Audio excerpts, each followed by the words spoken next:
And welcome back to What If. This was originally going to be the box office report. However, my box office mojo decided to be an asshole and update immediately when I started the video. So instead we're doing the What If, and we're actually going to be finishing out the What If Whis adopted Goku What If. Now, we ended with the Universe 6 arc. Now we're going into the Goku Black arc. So the question is, in Trunks' future, he obviously encounters Goku Black. Zamasu took over Goku's body. And someone made a point like, oh, I got a bad feeling about the Goku Black arc, how that's going to go. Well, here's the thing. We know there are multiple timelines, universes, and all that, and that time does not function the same way. And the Goku Black we see is more or less just the Goku that is the Goku from our actual canon time, like the actual series, instead of the Goku we have in here. The reason for that is this. In both scenarios where he possibly took Goku's body. If he took Goku's body while Goku was on his home world, Whis and Beerus world, Whis and Beerus would snuff that shit out immediately. Be like, what's going on here? It seems that the Pursuing Kai, one of the Kai training Kais of Universe 10 decided to take Goku's body with the Super Dragon Balls, blah, blah, blah. They go Hakai him and then just get Goku's body back. So there's that scenario. Let's say, though, it happens while he's on Earth. I think Whis... here's the thing. Goku would be confused, but he also still has enough presence, knowledge of his body, and knows how to use the tech. Because he's a Kai, he knows how to use that instantaneous movement. Immediately would go back to his homeworld, explain what happened to Whis and Beerus, or let's be clear, Whis probably keeps a solid tab on Goku every now and then for a good portion of the time. Same with Beerus, and for all you know, they might be on Earth at the time. Enjoying maybe a little vacation. Either way, I don't think Zamasu can get away with taking the Goku we have created's body because of how close he is to Whis and Beerus. How often he's on his home planet with Beast and Whis. How often Beast and Whis and Beerus. How often and it's Goku is Whis' son in this case. So Whis feels like he should check in a bit more often than normal. As I take a sip of tea, Mr. Meeseeks. Zamasu can't get away. I don't think Zamasu can get away with stealing the Goku's body the Goku we have created's body. But that's no fun because that means the Goku Black arc just doesn't happen, and that's not fun. So the Goku Black we have is just the Goku Black we get in the original series. He stole one of Goku's body, and yeah, he'll have Super Saiyan Rose and all that. So when Trunks eventually shows back up and he sees Goku, he throws a swing. Goku easily catches it, and they explain the scenario. He was strong, Goku. I mean, I don't even know if you can, how strong you can be, or if you can take him on. Then Goku's just, all right, let's have a spar. Even in base form, he's able to just doesn't matter to him about what's going on with Trunks. Like, all right, Trunks, you've seen Super Saiyan and Super Saiyan 2. Now try this on. Then he shows off Super Saiyan 4 for a change. It's not called Super Saiyan 4 in this, but Super Saiyan 4 just and you get that guy, almost like God form going on there. It's like, whoa. It's like, I don't even know, but that might not be it. And then he shows off God again. It's like, oh yeah, I forgot you can do that. He explains that's not even half of what I can do these days. And so Goku Black shows up. Now, Goku Black was able to go relatively on par with Super Saiyan 2 Goku, but Super Saiyan 2 Goku, I think, still had the edge because when Goku Black went back to the time period he was supposed to be in, he was in pain. He was hurt. So, I do think Super Saiyan 2 Goku was edging out base form Goku Black. Obviously, Super Saiyan Rose is like in the area of Super Saiyan God or Super Saiyan Blue at any rate. And it fluctuates given, the range boosts and power boosts. So, Goku, again, just in base form, I think, can go, easy toe-to-toe with Goku Black. Goes Super Saiyan, starts to beat on him a bit, and even shows off Super Saiyan 2 and be like... sorry, that was a weird thing to do. So he shows up Super Saiyan 2, he starts really beating the shit out of it. Again, he's just kind of... Because Goku still likes to fight. He still wants to test himself against this imposter. Goku Black ends up going back to the past, or the future as it is. Then Trunks takes Goku to the future. Now, does anyone else go with Goku? I wouldn't say so. I think, remember, Beast and Whis stayed behind. I mean, they could, if they felt need be to protect the world. if they really wanted to. And that's the key thing, if they wanted to. But I think he actually asked Gohan to stay behind. Remember, Goku is now. Here's the thing. At this point in strength, Goku, it's kind of an any given day scenario where I think on any given day either Goku could beat Beerus, or Beerus could beat Goku. They're probably, because again, they're now progressing. They've progressed together. They've improved together, and I think they're honestly really solid friends at this point. Um, Gohan is pretty much the second strongest actual warrior. He actually has Super Saiyan God, so he'd be the next line of defense. And Super Saiyan Blue, I would imagine he'd learn at this point. So he would go to the past. Trunks threatens Goku Black, and then Goku Black shows up Super Saiyan Rose. Goku just like, powers up Super Saiyan Blue. They go toe to toe. Super Saiyan, I think they're relatively on par. I think Goku might edge him out a little bit, but he's also trickier. He stabs Goku. It's like, but Goku then grabs him, just blasts him back, using a bit of a technique we taught him, or he takes out a senzu probably and just chants like that. It's like, you are strong, but you're still got nothing on me. I haven't even begun to use my full body. Oh, really? Am I going to show me? And then he goes Super Saiyan for God, Primal God, whatever you want to call it, which I always contend would look like Super Saiyan 4 Vegito, just with more the ethereal red hair that you see on Super Saiyan God, just because he's got black hair and it's not mixing with anything besides black.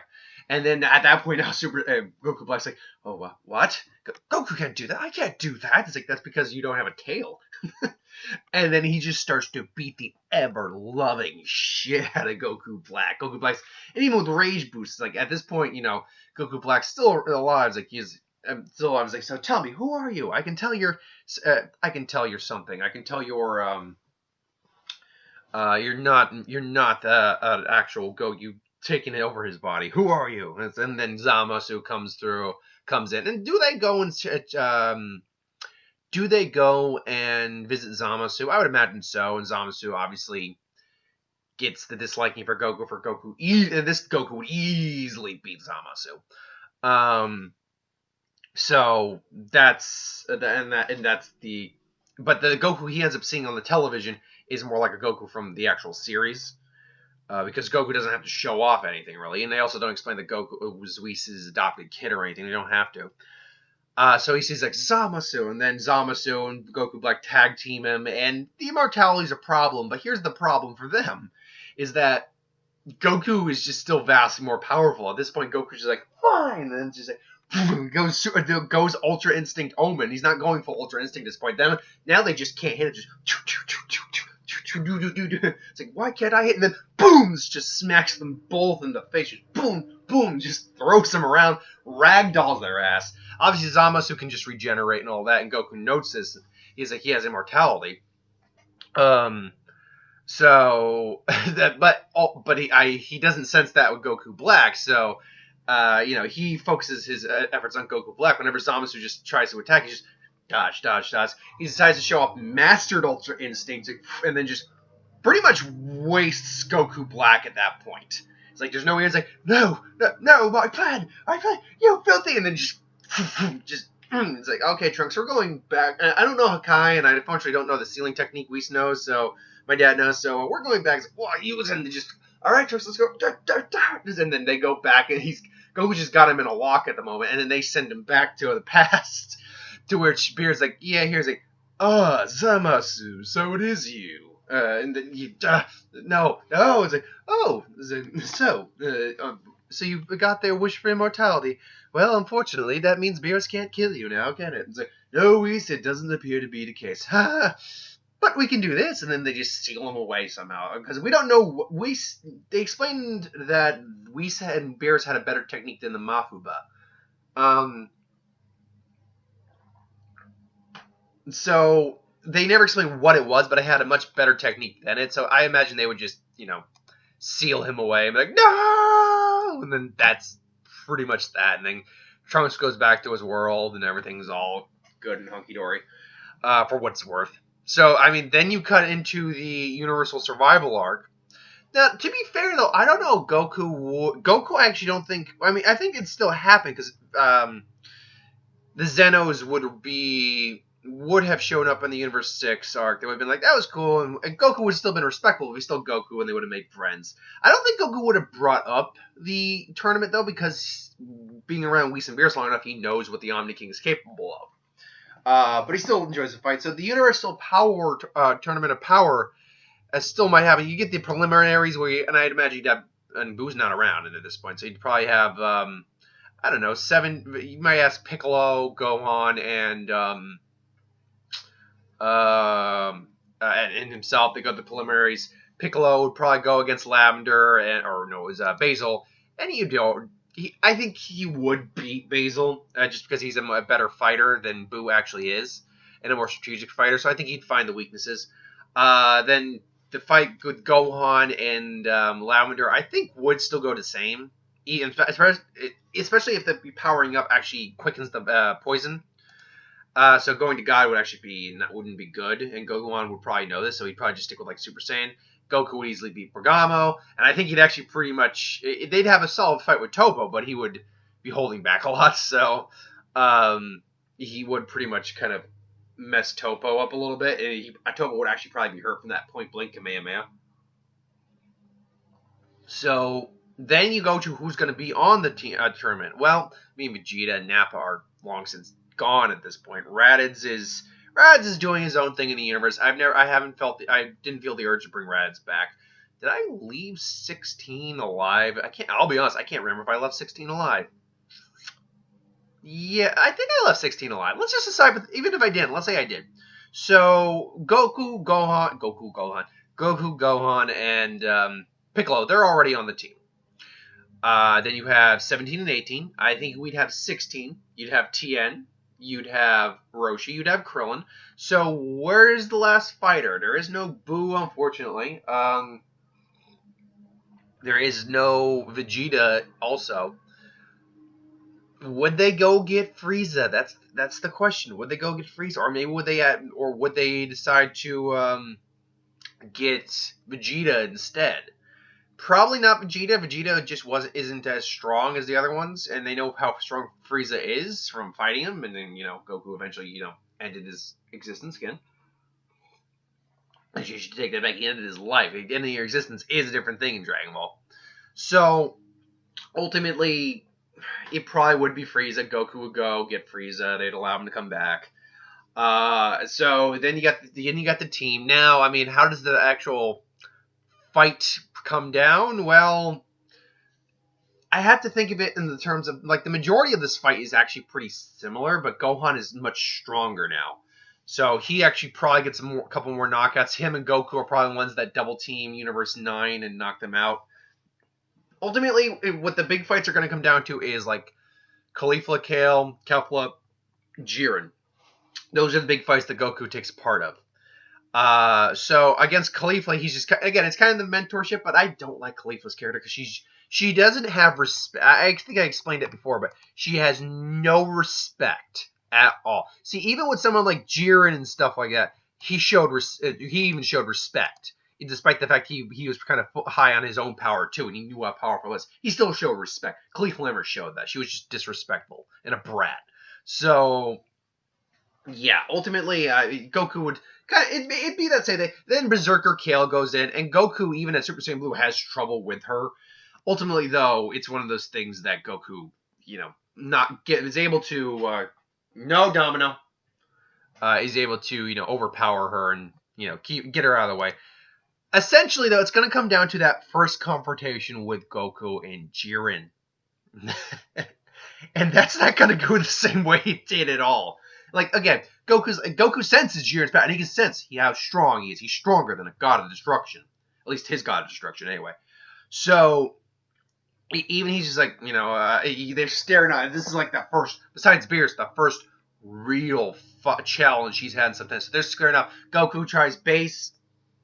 Let's be clear. Even Goku's, as powerful as Goku is, much more powerful than he is in the canon. He can't really go toe-to-toe with Jiren in any of his lower forms. Goku even goes to Super Saiyan God, and the Super Saiyan God, I think it's a bit better than what, like, Jiren just stopping with a finger. It's more like Jiren actually has to, actually has to put some effort in. So Goku goes Super Saiyan Blue, and then they have a pretty solid fight back and forth, back and forth. He's actually delivering some solid shots on Jiren in this case. Just boom, boom, boom. But Jiren's still overall the more powerful, and Jiren's not even going all out. Not even close. So Goku then shows off the next trick, Super Saiyan Primal God, and this form actually puts Jiren in a bit of a tussle, in a bit of a bind here. Just boom, he actually lands a solid blow, kind of like he did in near the end where Jiren's about to deliver that last hit, and he delivers that shot to the gut. He comes in, just boom, lands a good shot in Jiren's gut. Jiren actually goes, ugh, and actually knows like he hurt me. Oh crap, I actually have to put effort in now. So now they're going back. They're basically raising the entire arena at this point. Domino, no. Go outside and see Grandpa. So they're raising the entire arena. Again, though, Jiren now decides to actually show off his power, and now he's putting Goku at a supreme disadvantage with his power. Though Goku, I think, still holds his own a bit. At this point now, it's just, it ends, and then he decides to go just pure Ultra and Mastered Ultra Instinct, which at that point is just beyond anything Jiren has. Jiren, even at the end, even when Jiren was going toe-to-toe with Master Ultra Instinct Goku, he ended up losing that fight. The only reason Goku ended up losing is because he ran out of time on the Ultra Instinct. But Goku won that fight. So now you're dealing with a Goku who has mastered Ultra Instinct, who can go into it at will if he needs to, and who has had years of training and experience with it. Jiren's done. Jiren is absolutely done at this. And Jiren's just now completely like, what the fuck am I? What? And then he goes full power. It does nothing. They're breaking the arena in half, but he ultimately just, boom, knocks out Jiren. Goku, though, after all this, is tired, pretty worn out. He can still, hold his own and stuff like that, but and everyone is shocked. And Belmont is just like, Jiren? But Jiren! Like, Topo's like, Jiren. So, now it's basically, Goku's a little tired out. The other units try to gang up on him, but, whoever's left, which would, at this point, when that fight took place, was, I think it was just Roshi, Krillin, and Tien. They were the only ones out, because Piccolo was the next one out after that, and he was still around at that point. So it's still 7 members of Universe 7 at that point. And they go to, kind of get a couple of them go to aid Goku. Even Frieza's like, I can't beat him. Damn it. So, but if I don't win, you'll still bring me back and all that stuff. So if I can't win, then, or if I can't beat him, I'll at least get resurrected and eventually find a way to beat him. So, everyone else is coming in. I think you'd probably get, a Goku hit rematch. That'd be kind of cool. Ultimately, though, Universe 7's going to win now because Jiren's not there to just wreck their shit. Now, you will get the Kefla versus Goku match, which would be cool, particularly because Goku would be more tired out. Though he's not, anywhere near what he was in the series because he's just had enough practice. He's just winded at this point. But ultimately, he would beat Kefla and, beat her pretty soundly. Ami Raza, I think Goku and Ami Raza would actually be a pretty solid fight. Goku would have some trouble with the trickiness. Oh shit, what was his name? Not Raichi. Not Janemba was, what was the name? Hachiak, was that it? The one from the, Eradicate the Saiyans. But he's got those kind of abilities to him a little bit. So, that would be cool. Ultimately though, Goku would be the brick shit. Goku is a bigger brick shithouse than even Jiren is. I think you'd even see him show off even a new for Ultra Instinct Primal Super Saiyan or whatever. Basically showing off Master Ultra Instinct combined with Super Saiyan 4 to create this silver ethereal ape god. It's like, and everyone's just it's yep, oh yeah, I can do that too, by the way, guys. Beerus would actually be the strongest god at this point. It's implied some of the other gods know Ultra Instinct. It's implied because it's difficult for gods to achieve, but that means gods have achieved it. So maybe either some of the current gods do know it, or past gods have learned it. One or the other. Ultimately, though, that's pretty much where we'd end up. Frieza gets his resurrection. He needs a wish because he did well. They would wish the other universes back. Particularly Goku probably would, because he's not dumb. He's hardly dumb in this. And then goes back, sees Bulma, the wife, and then they go make another baby because it's I just fought through a hard battle. I need to make love to my woman. So why not? So ultimately, that is where this ends. Goku again. what was really fun about this one was pretty much just asking the question: how hacks can I make Goku? How ultimately powerful can I make him? And yeah, I made him pretty much the top tier, with the exception of maybe Beerus and obviously the Grand Beast and Whis and the Omni King. He is pretty much the strongest. He's the strongest mortal character in the series at that point. But anyway, that's my thoughts on that. That's the end of that Who Would Win. Thank you for watching and sticking around for that. I hope you enjoyed. Join me to next week or join me on Wednesday when I do is it going to be the last two? When did I leave off on that one? Because that's the what if Goku went with Raditz one. You know, I can't remember. No, Raditz. I think I left off. Yeah, I left off near the beginning of the Boo saga. That's where I left off on. So I think we got 2 more left in that one. I think so. But join me. I mean, next Sunday's when I start a new one. And by the way, I know everyone who gives me requests, I appreciate it. I mean, giving me the same request over and over again is not going to make it come any faster. I have an order in which I'm doing it. Basically, I write people's names down. I write their suggestions down, and I just go in the order, and then I cycle through them. I'm going to get to everyone eventually and do every request I can. It's just going to take time. But the beauty of that is I have more than enough videos to do to keep me occupied. So yeah, I don't know which what if will be starting Sunday, and then the next week will be the week of what ifs. So you'll have plenty of what ifs after that. And then the last week of October will be the week of Who Would Win, which I'm looking forward to, so I can cram out a lot of horror and Halloween-based ones. But until then, thanks for watching. I hope you enjoyed, and I'll see you next time.